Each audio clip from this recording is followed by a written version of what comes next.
Right, so yeah, it's started. So hello everybody to the English lesson. Today we'll just talk about the oral part of the exam, but mostly about the monologue. We'll give you some general tips and we'll see through the exam tasks from last year. We'll give you the examples and what you should or should not do during the exam. Yeah. So I guess first of all, we'll just begin by once again sort of mentioning the requirements for the monologue. But hopefully you've already had some speaking practice at least. Um, but just to very quickly go through the points again. So the way that it usually is during the exam, so you are given one of these papers and you have a certain amount of time to prepare for both for you have to prepare for the monologue first. That's the first one that you're supposed to deliver. And on the task paper, you have the amount of time that you have to speak the monologue for. So 3 to 4 minutes. If you go under the time, then as you can see, hopefully you can see on my screen, then the assessor begins asking you some of these supplementary questions so you can speak for longer. But ideally that shouldn't happen, and you should spend the 3 to 4 minutes just covering the material that you have here. But if you go over the time, then the assessor is going to tell you to stop, basically thank you, and we'll move on to the other person. So make sure that you don't go over the time limit. And when you begin speaking, you should always begin by saying the name of your topic. So since we're looking at this specific task, so you should say that I will be talking about studies abroad.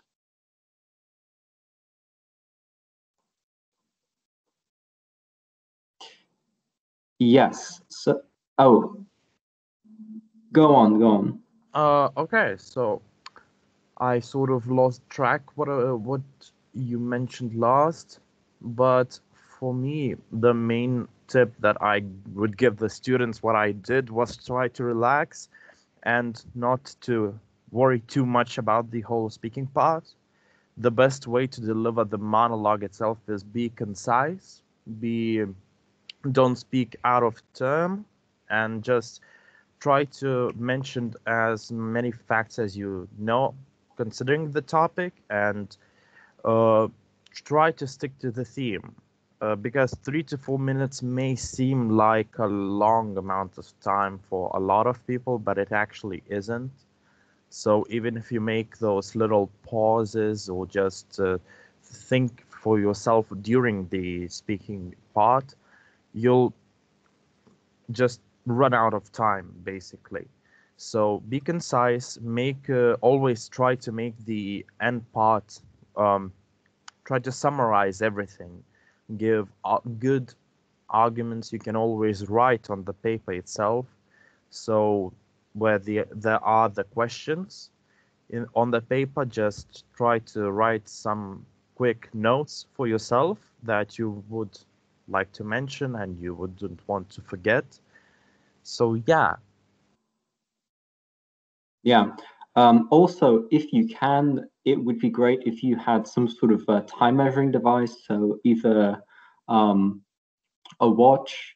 I remember last year when we had to do the speaking, so we had a clock on the wall, which we were allowed to use as a reference point for how long we've been speaking.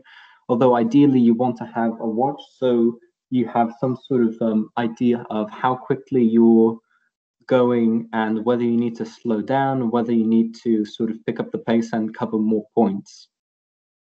I mean, I guess because during my year when I did the exam, we had the clock shown on the computer, so it was quite clear. The timer for 4 minutes. So I guess it's just from where you take the exam, basically. I Yeah, guess. depends on the school's capabilities. But Yeah, yeah, there isn't a lot to talk about in the monologue part because it's not that hard.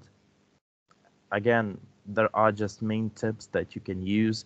Of course, if you have your workbooks and student books, there are great topic starters or just phrases that you would. It would be preferable that you would use them for just beginning and introductions and how to summarize everything. Those so-called smarter phrases that the assessors of the exam tend to like and note, so you would get a higher mark. yeah. Actually, the structure of the monologue itself, well, of course, it depends on the kind of task that you have. But usually, for the past couple of years, the monologue has looked something like this. So you have a chart, you have a couple of bullet points, which describe what you are required to do while you're speaking. So what you want to do is you want to keep a nice structure, not to jump, around with the bullet points. So if the first task that you have to do is to describe the statistical data, then you should do that.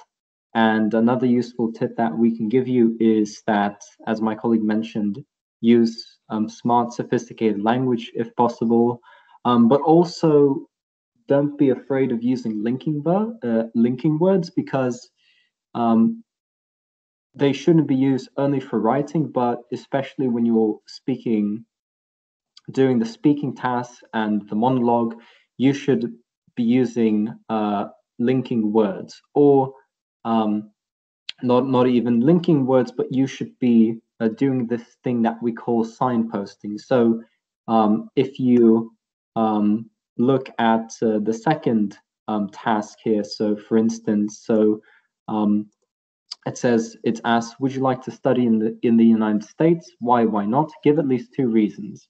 So for example, you might start covering this point by saying that as for me, I, for instance, would like to study in the United States, and I guess one of the one of the reasons for this would be X, Y, and Z, and then the second reason would be, like something else. So you make it clear to the assessor that you, in fact, did give two reasons for why you would want to, in this case, study in the United States. But a bit before that, regarding the chart here and statistical data, so the task given is usually quite vague. It says describe the statistical data. So what does this mean exactly? So it means that you have to describe, well, not only what you can see, but it's also a pretty good strategy to show some level of critical thinking skills, and to maybe give reasons for the numbers that you're seeing. So in this specific task, so we have the number of international students at universities in the United States. So you could be describing the data such as, we see that through the years 2015 and 2018, there was an upward trend of international students studying at the universities in the United States. So this already gives some sort of information, and that phrases regarding statistics like upward trend, downward trend, something even like status quo if the data is not changing. So you want to describe how the data is moving in the chart. So clearly we can see that the numbers are increasing, so it's an upward trend. You can also describe these years separately, although if you're describing them separately, then it might take too long. So you might want to use general phrases such as upward or downward trend. And you can also give reasons for why you believe this to be the case.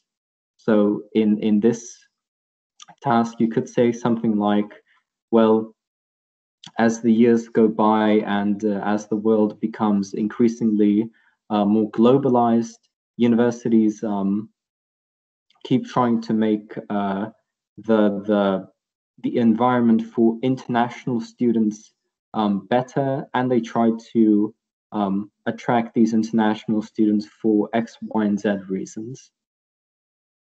So you should spend a decent amount of time describing the statistical data here. If you're a person that speaks, let's say, quickly, and you feel like you'll be able to cover all the points in the task relatively quickly and briefly, then it might be a good strategy to spend more time describing the data of the chart.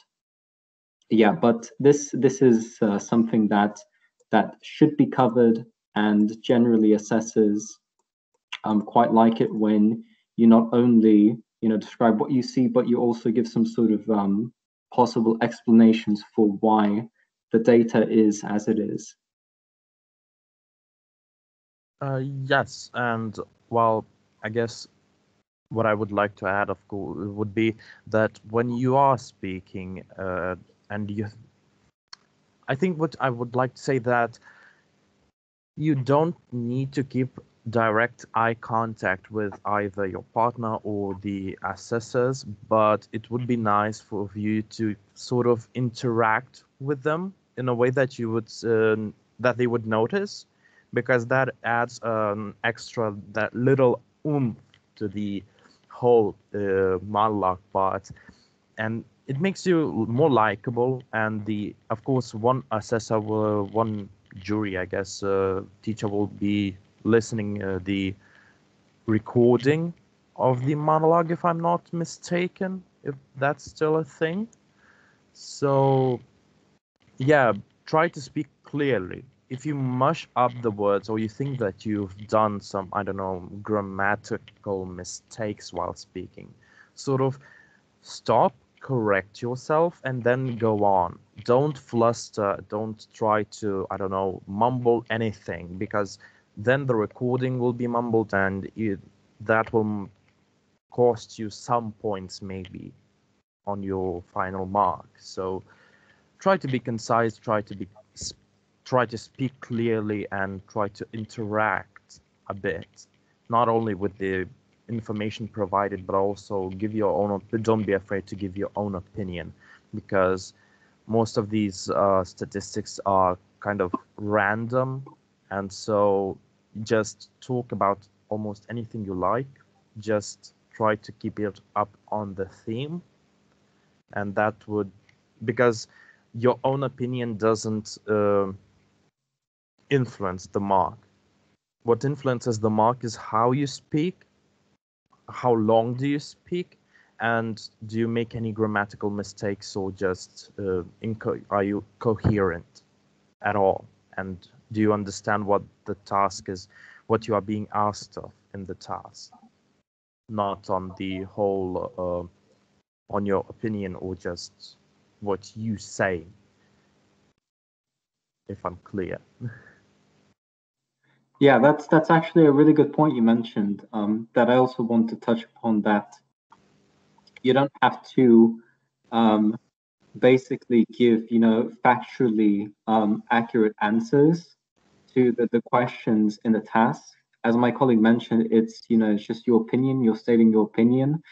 And as long as you're not speaking complete nonsense, and the assessor doesn't get the impression that you are treating the monologue part as a joke, then everything is going to be fine. So you don't have to worry about having some sort of, really correct and well thought out answers, even though it might sound more sophisticated if you do have them.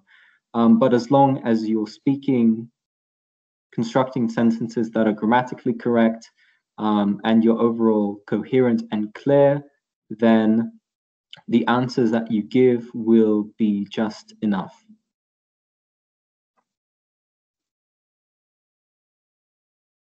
Oh, and don't drink coffee before the exam. I know some of you might be tempted, but don't drink coffee. From my own personal experience, don't drink coffee. It's not a good thing. Yeah, sadly, in this case, I can't relate because I don't know, coffee always helps me before a big test. I Yeah, guess, I yeah, guess, to wake up at at least for me, I sort of hurried a lot, and I was finished beforehand, and I understood that, so I tried to continue. And I don't think that hindered me a lot, but because it's a stressful situation. It's an exam, so try to relax, try to not think about it, try to I think meditate at least, or something else to clear your mind, because coffee or other things tend to make you even more stressed and more prone to stress. So yeah, it's not really a great thing to wake up in early morning. Yes, of course, get yourself a cup of coffee, I don't say that, but right before the exam, it's not a good thing. yeah, I guess in this case, yeah, the big tip that we can give is don't do anything that will hinder your performance during the exam. Try to, like wait for a day when you won't have to do something stressful like take an exam. But just try to do everything not to compromise, these like precious couple of minutes when you have to be doing your absolute best. Yeah, and also another thing that I want to touch upon is when you have your prep time. So when you're just sitting down, for instance, and preparing for your monologue and dialogue. So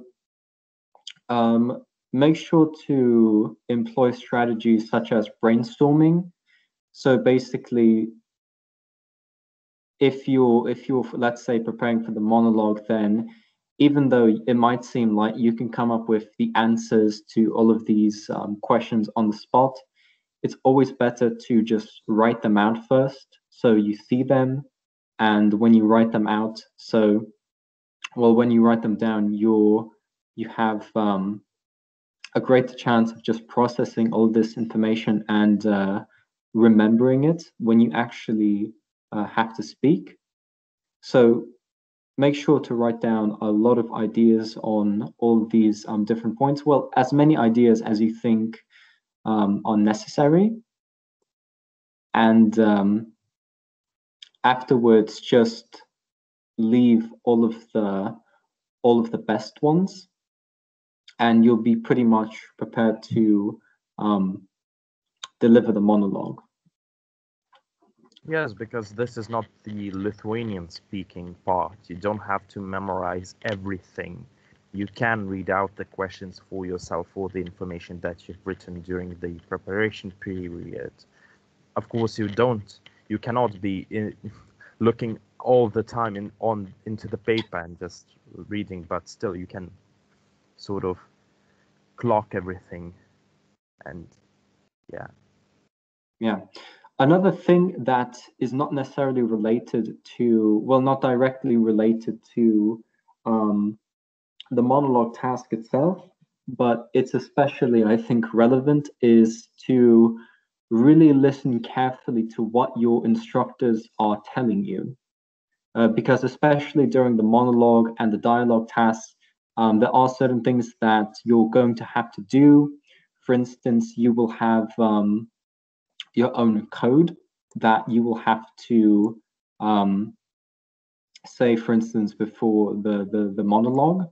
And I don't think this system has changed thus far.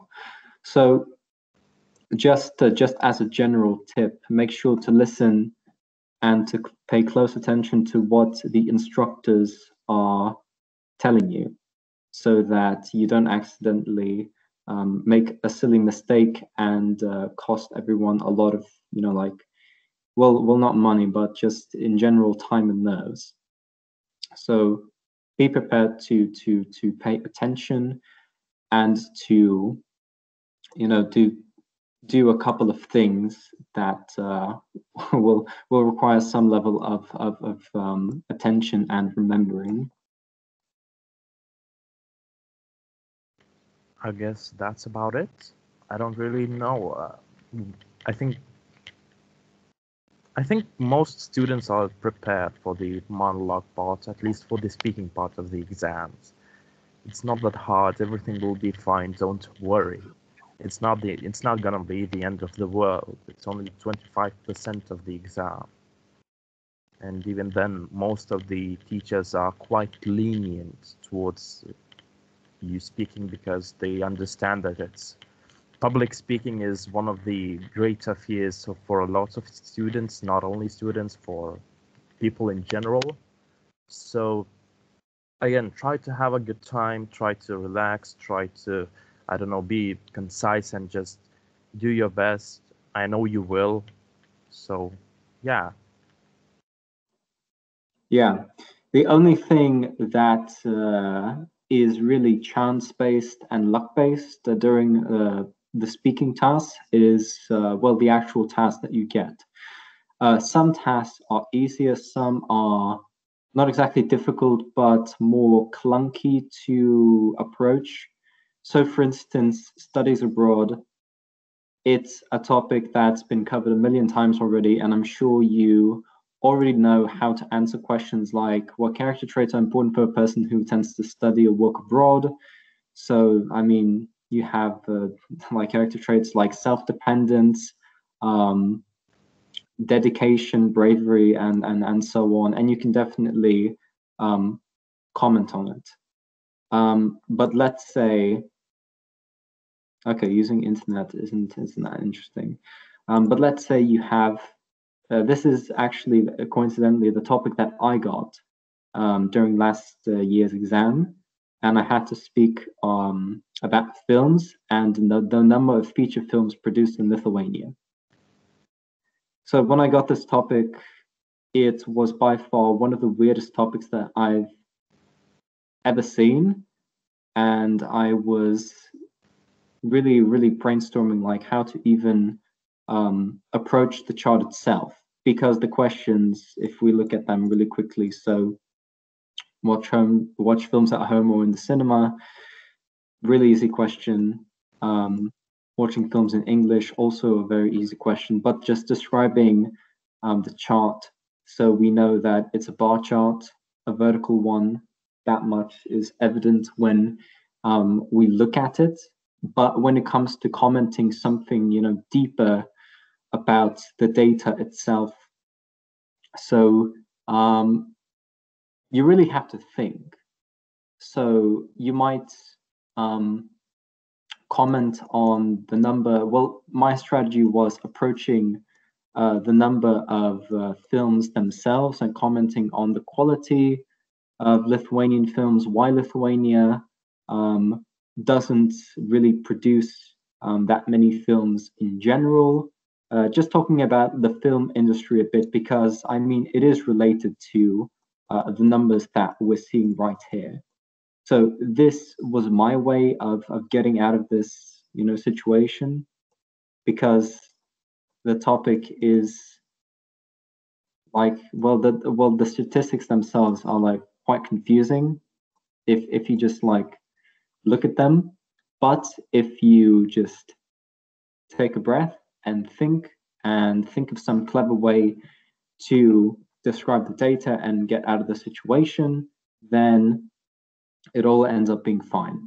And the rest of the questions are usually, not that difficult, and you can answer them pretty briefly. Yeah, just keep in mind that some people out of nervousness sometimes make this mistake, but these last two questions you don't have to answer them during the exam. These are questions that the assessor asks you if you speak for less than 3 minutes. So if you're, on time, and when you end, the assessor doesn't, say anything, then it's all okay. But if they start asking these questions, then it means that you unfortunately didn't speak for long enough. But to my knowledge, if you answer these questions, then you don't get any points deducted, because you technically, still made time.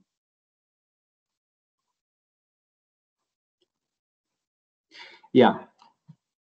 But speaking of the tasks themselves, as I previously mentioned, so it's usually some sort of like chart. I think all of the charts that I have here are bar charts, but sometimes there are like different kinds of charts, although that doesn't really affect the handling of the task itself. You just have to use different terminology. So if it's, one of those circle shape charts, then it's a pie chart. I mean, when you mention it, it shows that you know some statistical terminology, and because the monologue is a way of showing, your command of knowledge of the English language, then you want to use as many of these terms that show off your knowledge as possible. Of course, not making it seem forced, but trying to include them very naturally into your speech.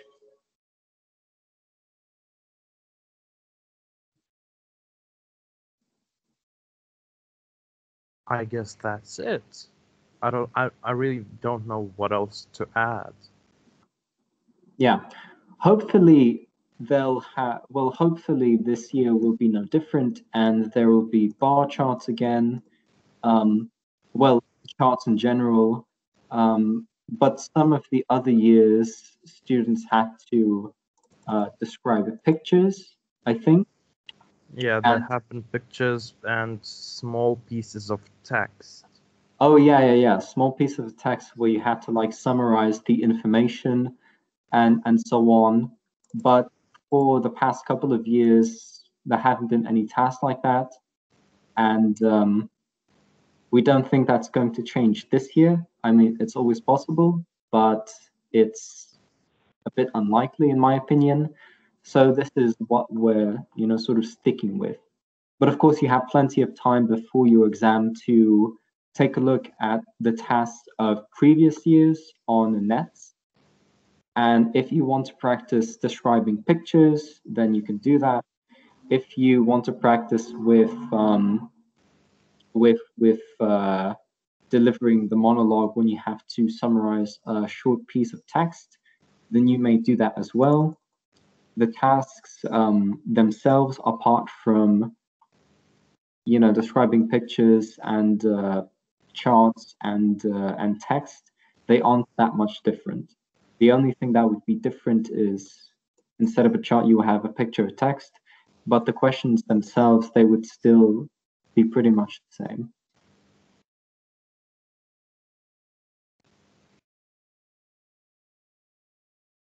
Yeah, Yes, but so I I don't know. guess thank you for listening and best of luck.